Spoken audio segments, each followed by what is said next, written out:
Slept on Cinema is sponsored by Training Ties, the ultimate shoe tying tool. If you know someone who's struggling with shoe tying for any reason, Training Ties is the perfect solution. Yet another substandard American gore fest. Leatherface is the smartest one in this picture. He's the only one with the good sense to cover up his face so that no one will know he's involved in this putrid waste of time. Don't call this a reimagining, because imagination is the last thing at work here. Texas Chainsaw 3D is the sort of movie that makes you wish they made Kevlar contact lenses. Early contender for the worst film of 2013. The only thing more butchered than the characters is the plot. It's like they put logic in a blender and hit puree.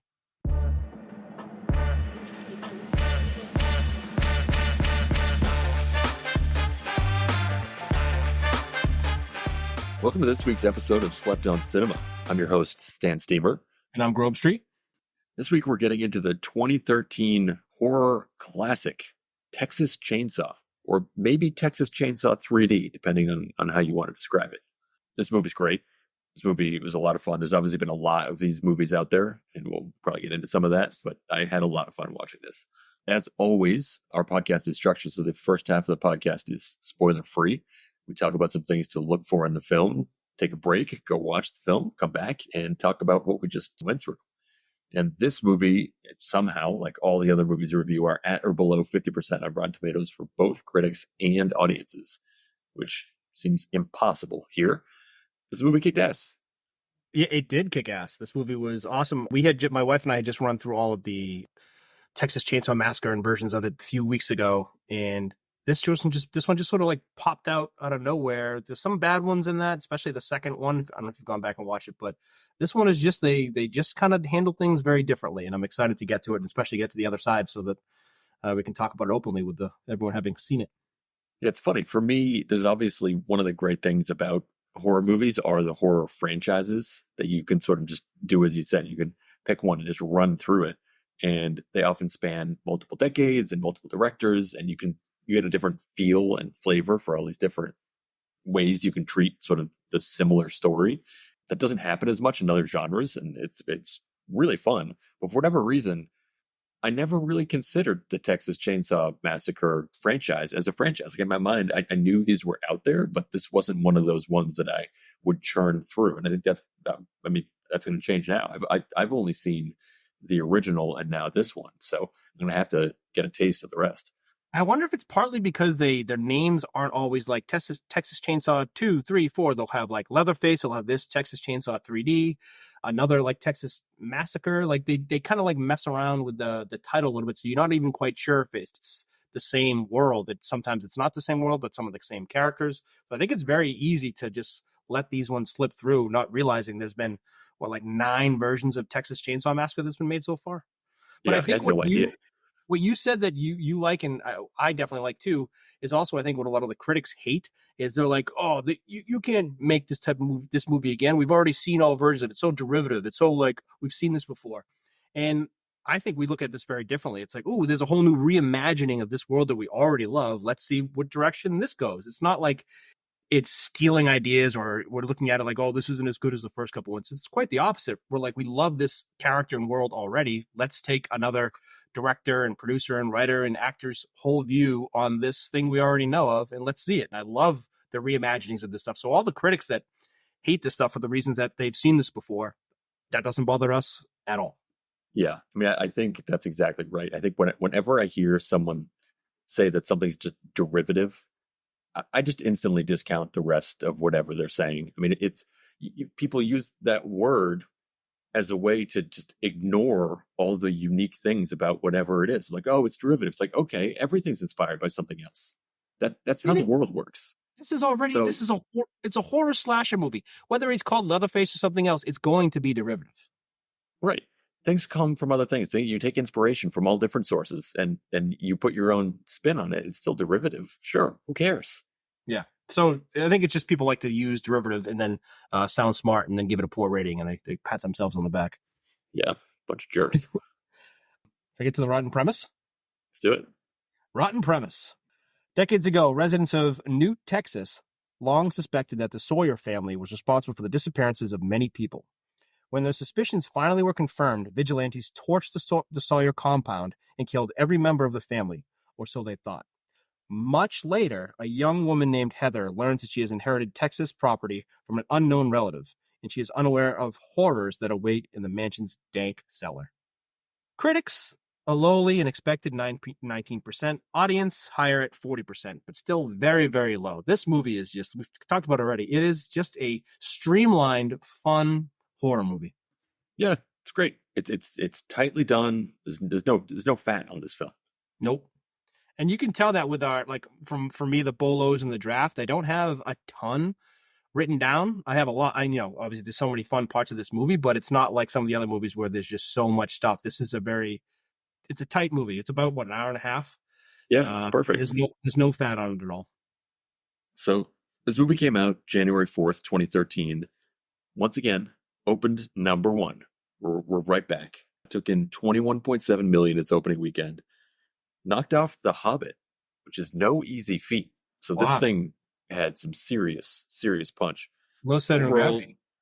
Yeah.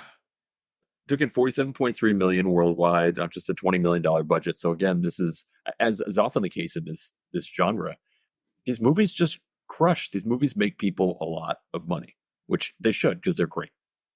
And you mentioned there's been a bunch of these. This at the time was the seventh installment of the Texas Chainsaw franchise, if you want to call it that.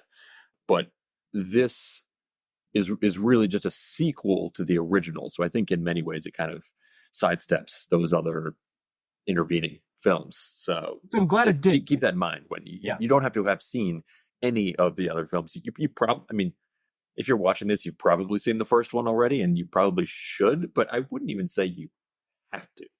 No, in the beginning of the movie, kind of gives you enough to just, if you're lost, you'll be brought back to where you need to be. There's a great opening sequence that just clues you right back in. But I would still recommend, if you have the time, watch the first one first. I think it'll enhance your viewing experience.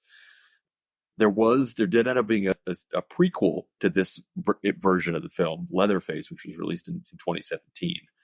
But to just touch a little bit on the original, since I think that the original is one of these iconic films. The original Texas Chainsaw Massacre came out in 1974. It was made, I'm going to use adjusted numbers so we don't have to think about what was happening in 1974 because that's just complicated. We use today's dollars. It was made for less than $800,000 in today's dollars. I mean, that is bonkers for a movie that successful. It was filmed entirely in Texas. They used unknown actors. They filmed 7 days a week, tried to get as many hours in a day so they could save on equipment rental fees. They had a hard time finding a distributor. No one wanted to touch this. I think this was, in many ways, created this modern slasher film. So I think at the time, there wasn't that history of success for these. I think people just kind of people in the business didn't know what to do with this. But it went on to make, again, adjusted numbers, over $150 million just in the box office. And it's obviously had a lengthy life in the decades since. And I think it's probably one of, if not the most influential horror movies that has ever been made. And to do that for under $800,000 is crazy. I mean, it literally invented the slasher genre. All these other great films that we have today would not have happened, I think, if this film wasn't made. I think it invented the slasher. It also showed how, like, a low budget movie and horror just go perfectly together. You can invent a whole new genre with less than $1 million to spend. Like, it doesn't take much when you have the right concept in horror. Yeah, right. The low budget can feed into the way you're making the film in a way that works in this genre, I think, more than probably anywhere else. Yeah, like documentaries, I guess, maybe, but Paranormal Activity and Blair Witch, like, the whole point of it it could happen, so it has to look real. Yeah. So I feel like it's a little helpful going in because you get some of that history, the weight behind this film, which is it's fun. Which is part of the fun. Like, when they create a new one, there is that weight to it where you have that whole, like, backlog of other movies where it's fun. We almost did, because I really like it, the newest one, the newest Texas Chainsaw, that was like a Netflix movie that was made in like 2022. And watching that one, just having the weight of all the other movies behind it, there's another, like, layer to enjoying the movie because of that, as opposed to if they just created, the Oklahoma massacre or something, just some random thing. It's different than having the history of Leatherface and bringing back some old characters or whatever they choose to do in each movie. I also like that both the original Leatherface and the original Final Girl both had other roles in this film. So they played different characters in this film, which I think is just a fun nod to the original. That's part of and that's what's so great about these legacy movies. You just bring on someone back, bring in the old what Jason movies bring, like the old Kane Hodder, Jason, and put him in a movie, and it's a nice little touch for the fans. There's a lot of winks in these things because they know the fans are just people who like watching movies, and they like that stuff. Yeah, we certainly do. Should we get to Bolos? Let's do it. Bolo, the credits. Watch out. Nice. I'm just gonna say Bolo chainsauce. A lot of good chainsauce. Not a surprise there. Bolo, you already mentioned this, but Bolo, the original Leatherface in the first few minutes of the movie. Yep. Say Bolo, some really cool art. Bolo moments that would have been really cool if we were able to see it in 3D. I wish I could have experienced this in 3D, and I hope someday to be able to. I'm not exactly sure how, but I'm sure there'll at some point be an option if I. For some reason, maybe it was an example of my ego or whatever. I just was watching this, and I'm like, oh, maybe they're showing this somewhere in 3D, and then I just Googled somewhere in California. Nothing. Of course, just because I put this on, that doesn't mean that a drive-in theater down the street is going to be showing 3D with glasses. No, it's just impossible. Yeah. I think it's impossible. One day, maybe we'll find an old 3D TV. Yeah, right. Or what we really want to do is, and I don't know how 3D works at all, but you can rent out theaters. Yes. Can you rent out a theater and play a 3D movie? Or is that you need a special? Do you need two cameras for it? Right. Those movies were shown on the same theaters screens as the regular ones. Right. We'll have to look into this. Yeah. All right. Let's figure this out. Bolo, the letter S. I will say Bolo, the guy from Office Space who got hit by a van. His name is Richard Richley. I don't know if that's how you pronounce his name, but this man is in everything. I checked out his IMDb page, and you'll recognize him. This character actor he's one of the hardest working. He's one of the hardest working men in entertainment. Clearly, I did not even realize this, but his IMDb page is extremely lengthy. That's hilarious. It's a great appearance here. A pet rock is a great idea. Bolo belly buttons. Yes, there's quite a few midrifts. Bolo, an armadillo. You're in Texas. Yep. Bolo, attractive supermarket employees. Yes. Bolo gore. I think this is our first gory movie. I don't know. Yeah, we're over 50 in, and I don't think we'd had a gory film yet. That's surprising. We've done a couple horrors, but you're right. They weren't gory. Bolo, religious music with swearing. Yes. It's fantastic. I probably should have said this after the supermarket one, but Bolo gawking. Yep. Bolo, a price check. Bolo, some worn socks. I had holes in socks, but yeah, that's good. Bolo, now this is the second time this has happened on Slept On history, but Bolo listening to your own music, but it's not your music in the movie. Yes, and what a fantastic touch that is. Okay. So good. And multiple appearances. Yeah, it happens. That's all this character wants to listen to. Yeah. So. Bolo, a scar. Bolo, stealing credit cards casually? No, what's in it to mind? I don't know that game, but I guess it's a game. Bolo, a VW van. Bolo, clumsiness. Mm-hmm. This struck me as a strange thing to do, but Bolo walking behind a moving vehicle. Not in it. Nope. Behind it. Behind it. Bolo, a sturdy gait. For good reason.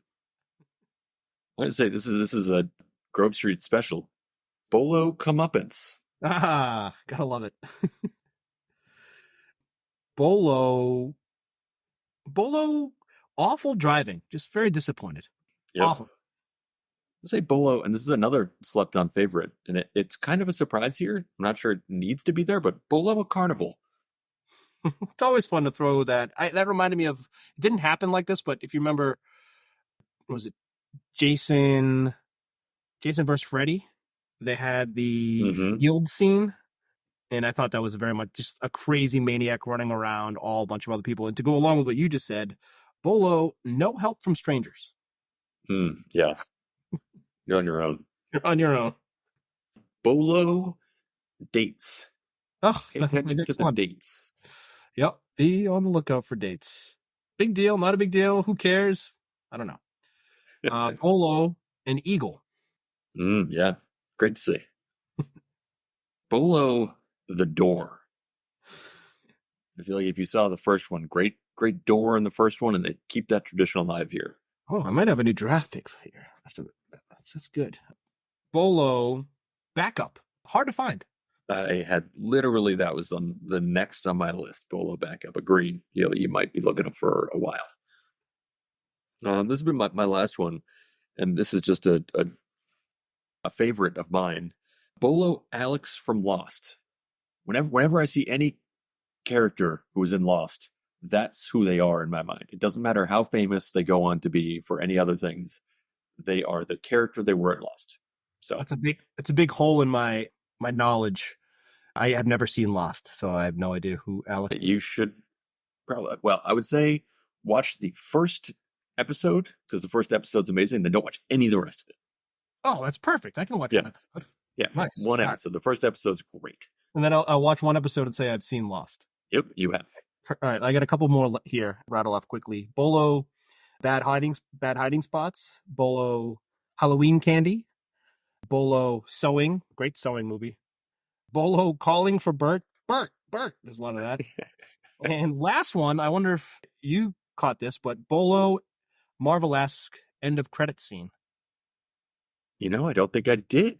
I saw this movie like 5 times before this, like throughout the years, and I had never seen the end. And then I was just goofing around looking at stuff about this movie, and it said make sure to like stay to the end. And there's a little 10-second scene right at the end.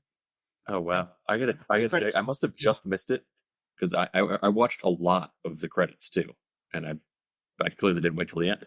It usually Marvel doesn't make you wait till the last credit goes by. This one makes you wait, and then like wait for a blank screen for a couple seconds, and then it comes on. Interesting. All right, that's a great one. Yep. And that's it. So let's get to drink to pair with this movie. What do you got? Mine's pretty simple. I think this is one of these movies you don't need to get fancy with. I think I'm going to say get yourself an ice cold Texas beer. I'm going to say get yourself a Lone Star, because I think in my mind that's the Texas beer. And just enjoy. You don't need to be anything fancy here. I think that's a perfect way to watch this movie. I was thinking the same thing. It's Texas. Just get yourself some cold Longhorn beers and just relax, enjoy. I had that as an option, but I'm going to go with a little more to do with the movie, but a kamikaze cocktail. I know people have kamikaze. It's sort of a reference in the movie, but people have kamikaze shooters and stuff, which when you're 18 or 19. But I feel like the kamikaze cocktail, which is real simply, when I was in bartending school, which I never used, they taught us the acronym for this would be VTL, Very Tragic Landing, vodka, triple sec, and lime juice. That's all you need. Equal parts of each, and throw it over some ice and enjoy the carnage that happens with the kamikaze cocktail in what you're watching.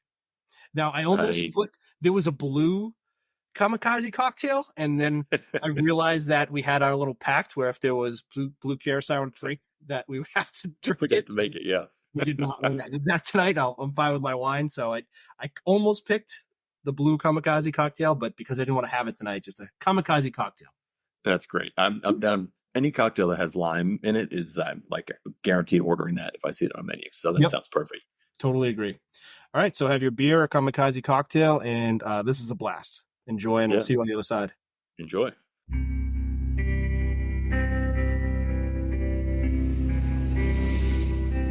The beast in me. So do you know anything about this place?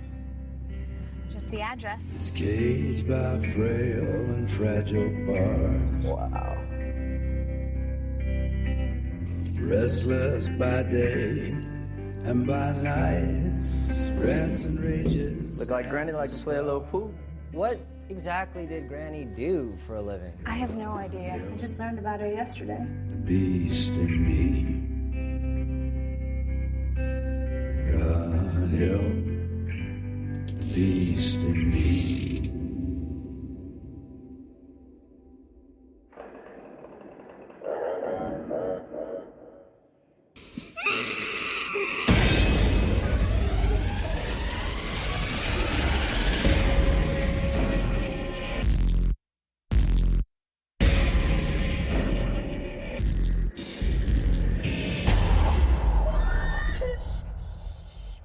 Slept on Cinema is brought to you by Training Ties, the ultimate shoe tying tool. If you know anyone who's struggling with shoe tying, Training Ties is the perfect solution. Or if you know anyone who just doesn't like tying their shoes, Training Ties keeps shoes tied all day long. Say no to Velcro and yes to independence with Training Ties. Start to finish, like we said in the beginning, there's no fat in this film. Like I know we're going to get to one change to make it a blockbuster. And oftentimes we critique the length because short attention spans. This is not going to be one of those films. Not at all. And we made it a little bit longer, hopefully, if you stayed all the way to the end and saw the last scene during the credits. Yeah, I feel like director's cut for me would just be, they bumped that to the beginning of the credits. Can I tell you what it was? The last scene? Let's hear it. Just say it. It was Heather's parents who took her. Who were great. I love those actor and actress were phenomenal. That's one of my favorite scenes. They played those roles perfectly. Yeah. So those two show up at her new mansion in New Texas, the new house, and they're on the outside and they ring the doorbell and they're like, "Oh my gosh, this is so nice. I might pretend to actually love her." And the dad's like, "I might actually love her. This is so nice." And they're just being jerks again on standing outside. Like you ring the doorbell and there's like a faint noise of a chainsaw starting up and then another faint noise. And then the door pops open and Leatherface just comes at them with a chainsaw. So good. I gotta watch this. Exactly what I wanted. They got their comeuppance. I felt like they were left out from the comeuppance and they got it. Yeah, I was curious. I was like, what happened to them? Yep. They came and visited to see all of her new money and she killed them. Yeah, I got diced. Which means she set a trap, which means she's completely in on it now. He's a Sawyer. All right. Let's get to the draft. You got the first pick. So I had my whole list set up, and then 5 minutes before I was watching some parts of it tonight before we got on, and I was like, how did I not think of this obvious first pick staring right at me? I'm going with the chainsaw. The chainsaw as a weapon in a horror movie is just unbeatable. It's like you obviously get the raw carnage of it that's just vicious, but you also get the sound, this unbelievable, terrifying mechanical sound that you can't get with a gun, you can't get it with a knife, you can't get it with a rope. It is, I think, maybe the perfect horror movie weapon, and it's obviously wielded to perfection in this series. It's amazing. It's a perfect thing. If this was the Texas Hatchet Massacre, it just wouldn't be the same. I think you're right. The sound changes everything because before it's almost like Jaws, it has its own soundtrack where once that happens, everyone's on edge. We have no idea what's going to happen. We don't know what's going to pop out. But you're right. Holding a knife next to someone's head is very different than holding a chainsaw because of how much destruction it can cause, and it does give that medieval factory-esque that awful carnage that will happen from a chainsaw. We see what it does to wood. It's not going to be a clean cut. It's going to be disgusting. Oh yeah, and I it's think one of these things. In Scarface, right? That's the chainsaw scene. Everyone knows Scarface. This is a whole movie of chainsaw scenes. Yeah, it's one of these things. If you're not used to wielding a chainsaw, just for doing whatever you cutting down trees or whatever you're doing, it in itself is kind of a terrifying piece of machinery. So you already have that apprehension just built into this device, this piece of equipment that people are just scared of, even in a totally innocent scenario. I will not buy a chainsaw no matter what, because in multiple other types of power tools, because I'm an idiot and I know I'm going to be absent-minded and be like, what's that over there? And I know I'll just lose something. So I'm already terrified of this piece of equipment. So you're right. It's already inherently terrifying. Never mind being handled by an overgrown, massive child. Yes, I have two friends that have gone to the hospital for chainsaw injuries. Well, It's like, no, thank you. this one won't be on that list. No chainsaws. I also like how there was like his museum of chain. We got to see what they took the chainsaw in the beginning, like, oh, that's his chainsaw, and then we see later on he has all different chainsaws for all different occasions. That big one at the end, phenomenal. Yeah, and I do like that we like, the guy says in the beginning, I'm gonna put this in the bar, and then you see it in the bar, the chainsaw later, which is a nice little throwback. I wonder what on the pantheon of slasher murder weapons. Freddy's fingers. We get what was a machete from Jason, I guess. Does he have one? I feel like the machete is probably what you think of, but he's had a number of things. He could with anything, yeah. The knife from Halloween. Yep. But nothing compares. Nothing compares to the chainsaw. And Freddy's fingers is something you have to he built it on his own. Never mind something. You have no experience with that. Two chainsaws. Lived experience. Back to back with Pain and Gain last time. That's true. Well, that's a great pick. I'm going to stick to being obvious here. And I'm just going to take the character Leatherface. He's just we've never really seen his face throughout all these 9 movies, and it doesn't matter. He's just terrifying, and I found his movements in this to be, it's just like the first one. He comes out so fast. So many serial killer movies or whatever, they're kind of plotting, and he just runs at you with a big metal weapon and just, throws it in your back or chops off your leg, and it's just so herky-jerky and terrifying. Even watching this movie, when he comes out of the dark, it's a jump scare, but it works every single time on me.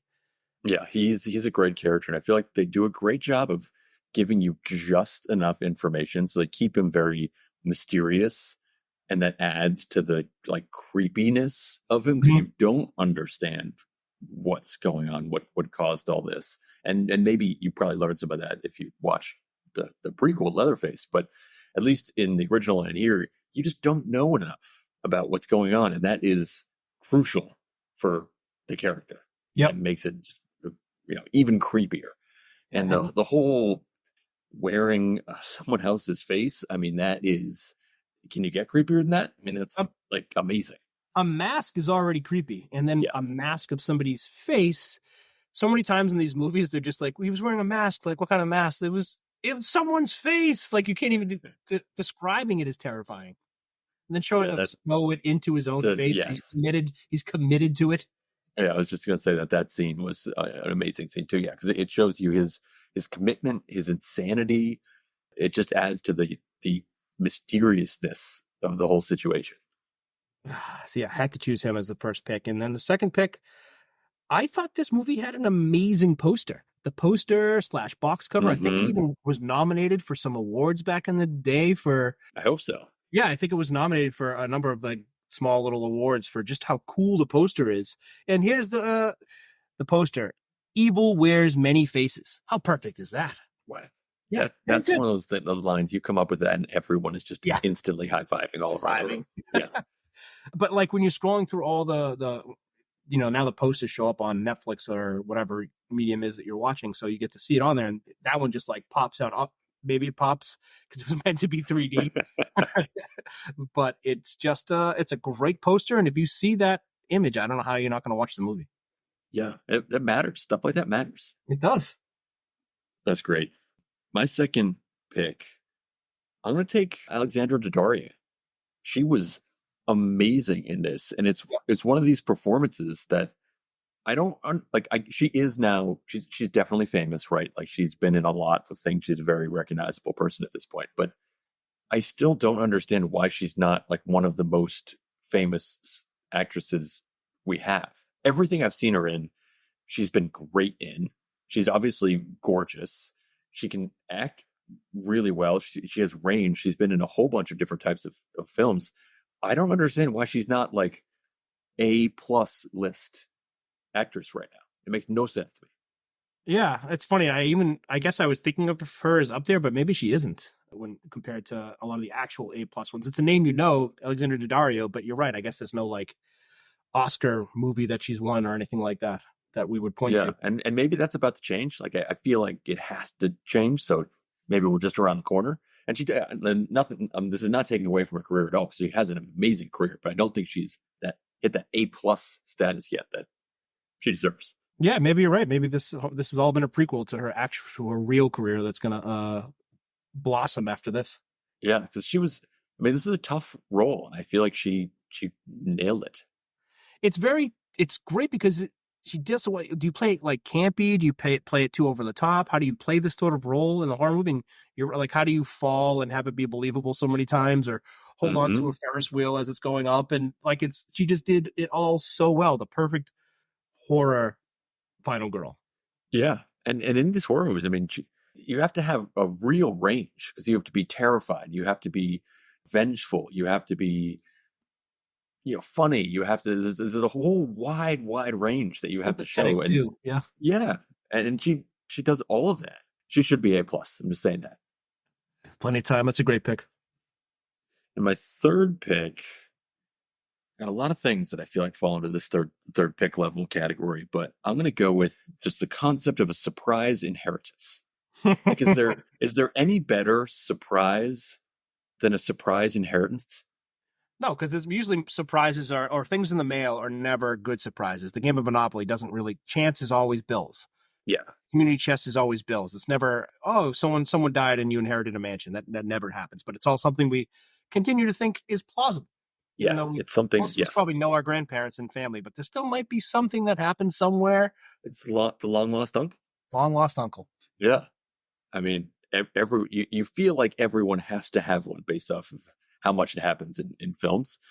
So I'm sure I have one, and I just don't know it. And any day now, I'm going to get that surprise inheritance. It might be good. Maybe we could be the change we want. Maybe we pick some relative we don't know. We know so had a kid we don't really know very well, and we're just going to put them in our will for $3 million. There you go. Whatever. I don't have $3 million yet, but maybe by the time. Yeah, I'm sure we will.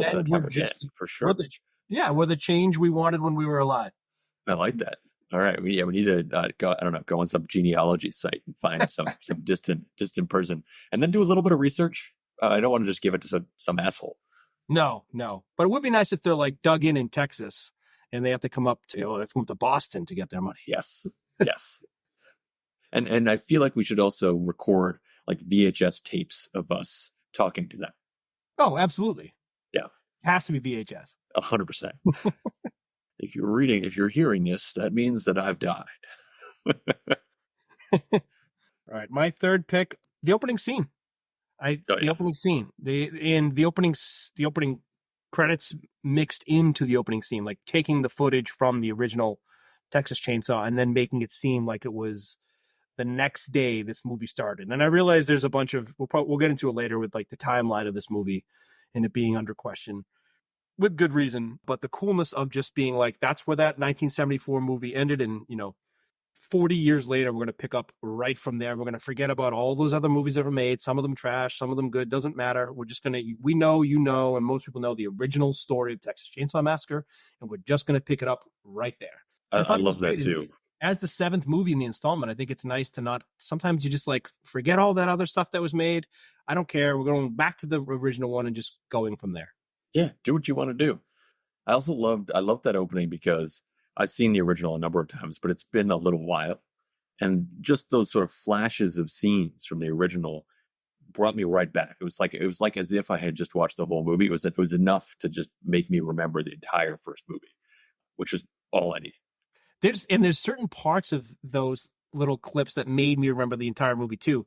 It wasn't quite when people came in the house, although those were scary, but when they were trying to get their dad to hit her over the head with a hammer, she jumped out, and then the hitchhiker like slashed her once and then got ran over by the truck. You're like, oh my goodness, this is now like I remember the entire movie. I get it all. In the door. They gave us the door. In the door. It's going to be hard for me not to pick that. So it's my sleeper pick now. I'm going to go with, I don't know if we've already picked this before, but I don't care. I'm going to take an old-timey record player. It's nice. Yep. Somehow playing like Jimmy Crack Corn, and he's sewing his face on, and he's got the all of his like makeup over there, and it's just like just weird and terrifying.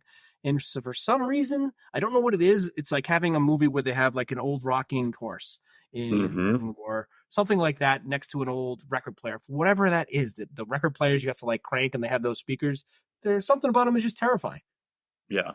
Yeah, that scene reminded me of one of our early movies, Jeepers Creepers. At the end, Jeepers when the Creepers. song comes back on and the guy, I don't know what it is, the demon is sort of stitching together, what's his name, Justin Long or Oh, right. That's right. yeah. It definitely reminded me of that scene. Oh, that's good. I was thinking about I think there was in The Strangers, I think there was a record player in that one too. Mm-hmm. So I'm glad you brought up The Strangers, because and maybe we'll get into this in a little bit, but I think some of the things that people had a little bit of trouble with in this film is some of the change that happens, and we'll probably get to that later in terms of it makes Leatherface a more sympathetic character partway through the film.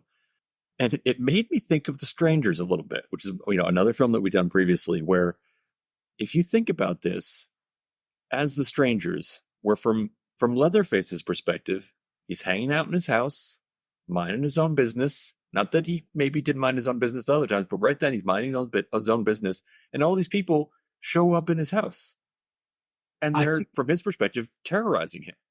How is this any different from The Strangers? They are the masked people. They're not wearing masks, but to him, sure, maybe they are in his mind.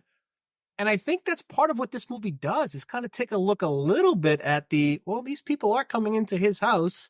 Mm-hmm. And hey, Daddario, there's a letter there that you were supposed to read this entire time. And that lawyer was like, you got friends with you? He's probably like, they're going to get killed if you don't read that letter. Right. He's trying to set you up for success here. Your grandmother, just read the letter. Read the letter. Just read the letter, and this will make a little more sense, instead of bringing your friends in there, stealing all of his stuff with some random guy you picked up, and then just playing pool and destroying his house and cooking in his kitchen. He had no idea these people were coming over. Right. They are strangers to him. Absolutely. And he's only 8 in his mind, right? So exactly. Terrifying having strangers in this house. Yeah, it all sort of makes sense. My sleeper, and this is just something I love, so it's a perfect sleeper pick. I'm taking the vacation grocery trip. I love that first trip, going to the grocery store when you're on vacation. There's nothing better than that trip. You get to buy whatever you want. You get to eat whatever you want because you're on vacation. And I when I'm doing it, I'm buying all the stuff that I want, and I don't care what it is. I go nuts on that trip, especially if you're going with a group and you got to buy stuff for everyone. I overdo it every single time, and I will continue to overdo it every single time. Always. Yeah, I think and it's one of my favorite things to do. I think I was with you once on a bachelor party, and we kind of overdid it at absolutely a farmer's market and a seafood place, and we just got everything we possibly could. Yeah, it's the only way to do it. They had a little bit of that here where they go out for steaks. He has the champagne. Yeah, right. Yeah. I found it very funny. She was buying mesquite flavored wood as if she was like slow cooking something. Right. But maybe that's what she wanted. And I think that's the biggest part when you're on vacation and you go to the grocery store, you're getting things you want. When you're at home, you're like, oh, do we need this? Do we need baking soda? Do we need? We don't need. What do we want? We might have like 1 or 2 things in our head that we want to cook. Outside of that, it's all fun stuff that you want to just get. Oh, yeah. It's like you walk down that like junk food aisle and you're like, wow, I never even heard of this kind of potato chip. Like, let's get 5 bags. It's just amazing. Yeah, I don't allow Pringles for myself at home, but here, let's get all the flavors of Pringles. I have an anti-pick. No, let's hear it. Anti-pick. This happened while Trey Songz was listening to his music again.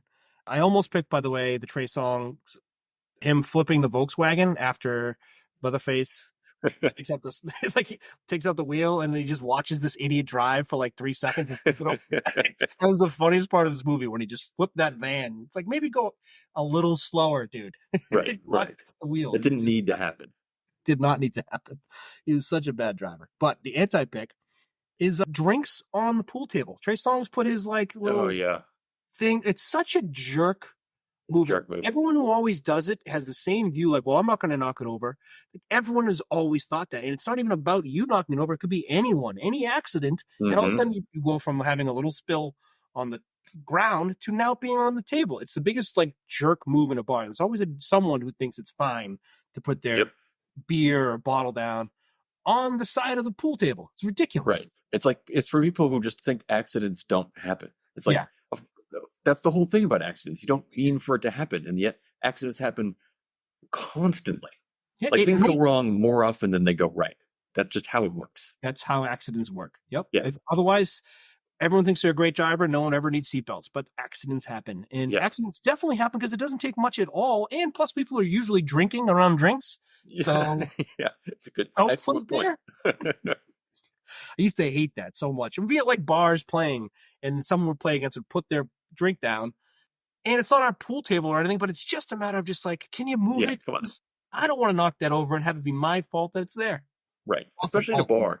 The establishment is usually pretty thoughtful, leaving some high tops around and some other places for you to put your drink. They make it pretty easy. But I think this is going towards, maybe because we're getting older, but unwritten rules need to be written now. Yeah, it's true. Getting off a plane, don't get up before the row in front of you. Unwritten rule that needs to be written now. Don't put your, and I'm actually even proud now when bars or places don't put your drink on the side of the pool table. Yeah. Still, they have to do it, but they have to do it. Yeah, they do. Just, write it down, but maybe don't put it in a letter because no one's going to read it. No one's going to read it till it's over. Did you read the letter? It said don't put your drink on the side of the pool table. Oh, it would have prevented this whole problem from happening. You picked this one. I like this. Superlative for the movie. Favorite gory element? Yep, that's right. I have two choices, so I'll let you go. I'll have you go first on this one. All right. So this is, I thought we had to do this because, as we mentioned before, this was our first sort of gory film. And it's not even super, there are super gory moments, but I wouldn't say that it's a super gory film. It's not one of those, like, the gore isn't an essential part of the film, but it certainly has its moments.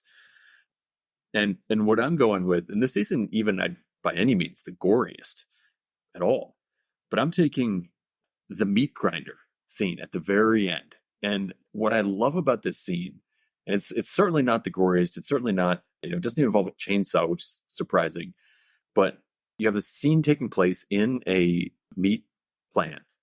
So there's all this machinery around, but they're in there for a while and they're using the chains, and then there's chainsaws, and all this is going on, but you don't really see any of the meat grinding equipment or any of that. And then all of a sudden you get one flash of this thing spinning, and it's like, in the back of my mind, I knew this had to be there, but we hadn't seen it yet. So it hadn't really hit my consciousness. And then I see that and I'm just like, oh, hell yeah. Like, this is about to go down. And then it does. And it's fantastic. Yeah. And you see, this movie did a great job because right when we see that grinder, or the shark, as they call it, they put the chains around his neck. And right at that instant, and he starts wailing a little bit. You're like, oh no, I hope he gets out. And in your head, you're like, oh my gosh, am I rooting for Leatherface now? That's where I am, and that's where you are. And that's what this movie did a great job of. And I think a lot of people hated about themselves is they found themselves rooting a little bit for Leatherface against what the heck is that goofball's name? Perk. Against Perk, his crony. But even when you saw that shark, you're like, Leatherface isn't going in there. Yeah, exactly. And there was a chainsaw a little bit because it forced him in there. Mm-hmm. Yep. And then, I always do like that, right when his arms looked a little too long hanging from there. Yeah. Oh, he's going to chop those off, aren't he? Yeah. That was a good gore element. And it's always nice. It's like Fargo, right? It's like a wood chipper. It's always going to go well. Yes. I had two choices that I had. I'm not going to pick the ripping off of the officer's face, but I thought that was good with him twitching and everything. But the one good guy in this movie got it so bad. Everyone else got their comeuppance, but poor Kenny. Kenny was the nicest guy, cooking crepes and cooking for everyone. And he just gets hooked in the back, tossed on a meat hook. His quick reaction is like, hey, I'm going to grab you because you just put me on a meat hook. One little grab from Kenny just got you cut in half. Done. Yeah. Yeah, he got it bad. He got it bad. And it didn't. It's just very strange that he got it maybe the worst of anyone, and he did the least of anyone. He didn't even put his drink on the side of the pool table. It was he did nothing. Yes, he was probably the only character in the entire movie that nobody disliked. Everyone else was disliked by at least one other person except him. Except if you go back to what you said, he is a stranger in Leatherface's house, and he was down. Right. Except for Leatherface. Right. Yeah, he was in his And, little butler, or what is that? The hidden butler room. Right. The butler pantry or kitchen or something. Yeah, whatever it is. When you see it from that perspective, you're like, oh, well, okay. I mean, maybe you wouldn't cut them in half with a chainsaw, but your home is your castle. Yeah, and he kind of he's big on chainsaws. That's his thing. Yeah, poor Kenny. Bumper sticker. This is a fun new category. So we got bumper sticker. What quote from the movie would you turn into a bumper sticker? Yeah, and this one, we came off of a film, Pain and Gain, that had basically like a 2-hour long series of bumper stickers. But this one I thought was quite the opposite. There weren't that many lines that I thought really translated for a bumper sticker, but this one, I agree. In my mind, probably exists, at least in the state of Texas. And it's just, welcome to Texas, mother effer. Yep. I mean, that has to be on like 10,000 pickup trucks in Texas right now. Yeah, I imagine that bumper stickers everywhere. And it's so perfect that it was followed up with the welcome to Texas MFR with the shotgun blast right afterwards, which is I need one bumper sticker. Yep, that was my choice as well. My backup might also come after. Like, I feel like the same person could use this bumper sticker that you picked and mine to justify their actions, but can't get around the good book. Yes. To do anything that you want to somebody else, you just say, can't get around the good book. Right.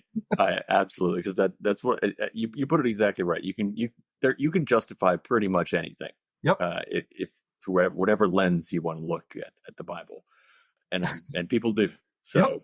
I think somehow that's burning a great down the farmhouse and shooting everyone inside while they're dying in the fire is, well, they can't get around the good book. Yeah. Right. Exactly. That's a great one. And I think that's right. And it came back for him too. Mm-hmm. Yeah, getting that twice was great. But I think that's right. There weren't a ton in this film that were great bumper stickers, but I think those two are phenomenal. Yeah, if we live in Texas, I'm sure we would have both of those. One change to be a blockbuster. What change do you think we could make that make this movie a blockbuster? Which it kind of already was. Yeah, it already was. So the only thing that I had, and this is again sort of goes to this point that I think a lot of people struggled with, where they make Leatherface becomes a sympathetic character in this. And I think people were not expecting that. And I think people were also a little probably had a hard time with Daddario's character. Like, her friends were all just murdered, and then she like sort of teams up with this guy. So I think what would have made that easier is make her friends worse. So I think they did this a little bit by having her, boyfriend and best friend cheating on her right before. And clearly that was an attempt to make you be like, all right, they had this coming. But go more in for all of them so that we can feel a little bit better about that turn. And I think that would make things easier. But I could tell they were doing that. And maybe they just didn't want to make a longer runtime. But you can tell like that's clearly the reason they have that cheating. Yeah, it has to be, but partly it was because I wonder if they just threw that in there because the characters were so good to her in general outside of that. Right. It's like that misstep, of course, but then everything else is just supportive of her. Yeah, we'll come with you. Seemed like a good boyfriend. There was no complaints there. It was a very nice friend. Like everything seemed like they were all on the up and up, except for that. Obviously, they were cheating on her, but there was nothing else there. There was nothing that led them to their character to be like, yeah, they deserved what they got. And that's kind of like the fun part of a horror, like that first Boy Scout guy. You're like, he deserved what he got. That's kind of like the fun part.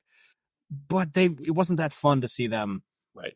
Get killed. It makes that turn easier to digest, I think, if you, for whatever reason, you give a couple more minutes of them just being like raging assholes. Right. And then being like, you know what? Leatherface is better than them. Right. At least he's honest about his killing. Change to be a blockbuster. I think just because people's problems with it didn't bother me, but I understand how it can bother lots of people. The timeline is just very, very strange on this movie, and it's very unclear. The original thing happened in 1974. This movie came out in 2013, and all the technology is from 2013. There's an iPhone in the movie, so it doesn't. It's like, what is she, 40? Right. It just doesn't make any sense. I don't know why they couldn't have just peeled back, like it wouldn't have changed much outside of the cell phone. There wasn't much in there to show that it was 2013. It easily could have been 1990 something. Yeah. Like they even had the Volkswagen from the 90s. Like they didn't need to have it be present day. And it would have made, I mean, I guess Trey Songz couldn't have played his music because that sort of style didn't quite exist in the. But you could have shoehorned that. You still could. Yeah. Exactly. Outside of that, I think they just should have made it set in the 90s. It would have made everyone's problem with the dates. Like they were not even showing the dates. As they were going through certain efforts to not show what year things were because it was so weird. Yep. Yeah, that's a great point, because you're right. It wouldn't have taken much. It's not like this was like a tech focused movie.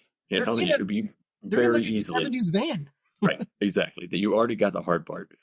Just finish the rest of it off. Yeah, they're in the middle of Texas. There's no other technology outside of, I think, a cell phone. Like to just take that out and make 90 something done. Yeah, that seems like an easy one. I like that. And this wouldn't have made it be a blockbuster, but we talked about it before. As far as like rewatchability, it's kind of tough to watch these movies in this like 5 or 6 year window that were made specifically for 3D, because it just doesn't have the same effect as they intended for. And a lot of the jump scares and a lot of what they were aiming for was for the 3D effects. So once you take that away, it's a little bit. It's not quite the same. But some of the stuff was still cool. I can see where it was, like when he threw the chainsaw at the. Like, that was awesome. I knew that was supposed to be something. And there's a few other parts, but I really would have liked to see that stuff come at you. Yes. So yeah, I feel like that's like one change there is just, as a society, we should have figured out how to make 3D movies more accessible for everyone. Like that shouldn't have just been a fad. That should still exist for everybody right now as an option. When does 3D come back around? It's got to be soon, right? I mean, you got to figure out a way to do it where you don't need really expensive glasses. Like it's got to be like holograms or something, right? I mean, like in Star Wars, like it just has a thing that goes, so I don't need to put something stupid on my face. Totally agree. And it feels like it happens like every 20, 30 years, because I know horror movies in the 70s were huge with that stuff. And then there were movies in the 90s, I remember. I think there was a Freddy's Night. Was it The Nightmare? That was one of the Freddy movies was a 3D movie in the 90s. And now this in the 2010s when the TVs were doing it. I just feel like. Yeah, we're due. And it doesn't, and you're right. It can't be like an Oculus high expensive thing. It's got to just be a simple thing where we put on maybe even like the shades that you get at the movie theater, buy a pack of 100 of those. Right. It's just got to be simple. You got any spin-off ideas? So mine's a little basic and nothing crazy. I'm not reinventing a genre this time. I want to spend a little more time in that town. Like I want to know, I mean, I love general stores. I love a lot of this small town stuff.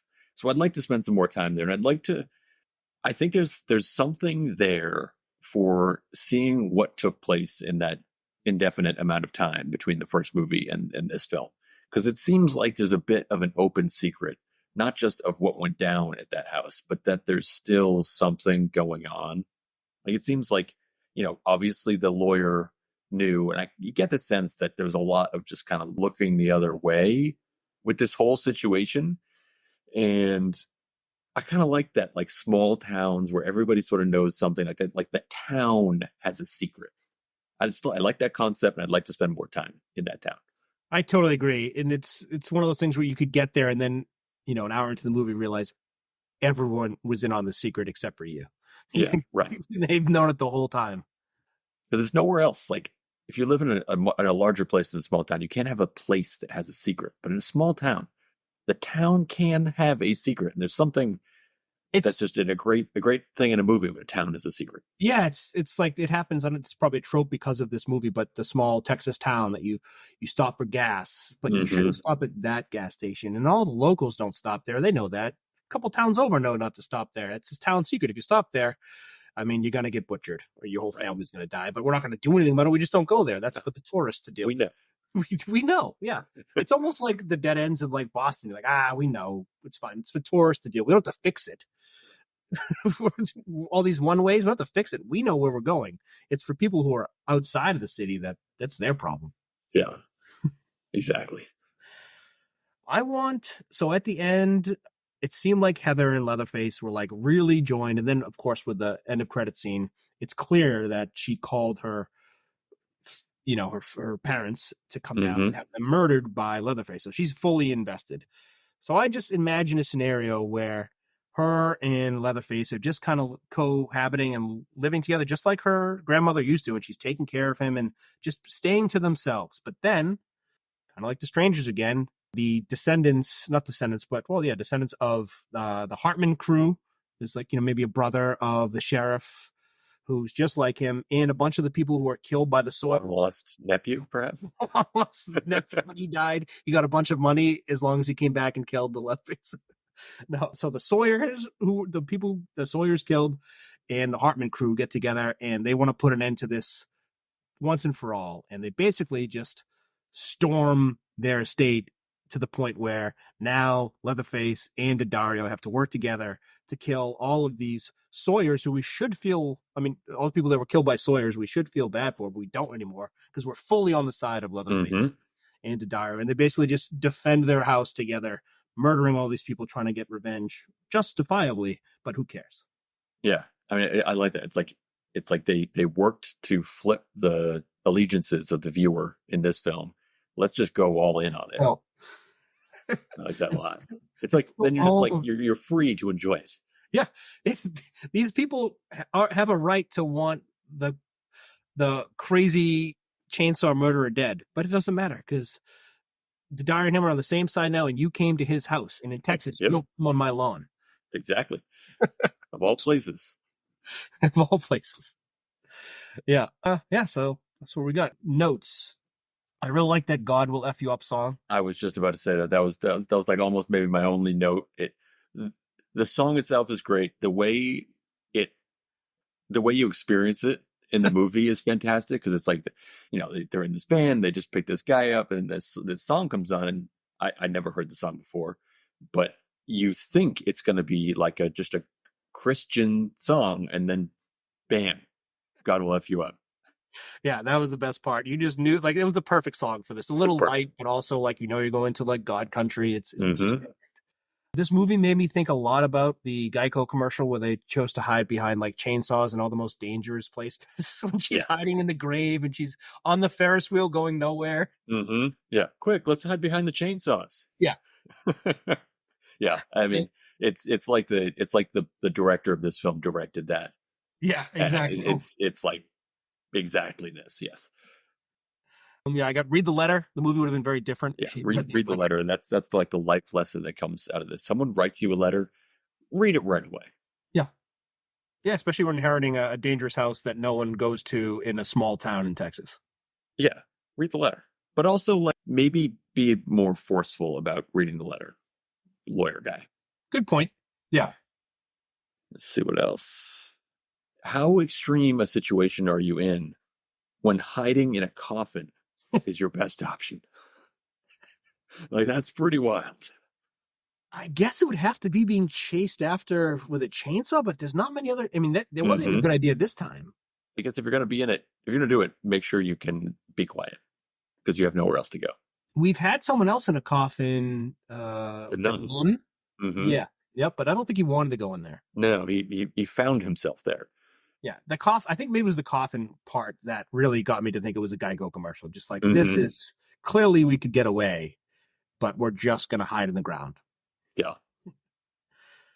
That was awesome. That kind of came out of nowhere. I'm glad. Yeah, it's great. Did that. I have a feeling I'm going to keep pushing for that Netflix one that came out in 2021, 22. So hopefully within the next 50 episodes, we get that done. Yep. But that's not going to be our next one. Our next movie is, it's time for us to bring back our intern's choice. And we are going to be doing a movie that our intern loves that you and I haven't seen, but we did love the first few that we saw. Hellboy 2019.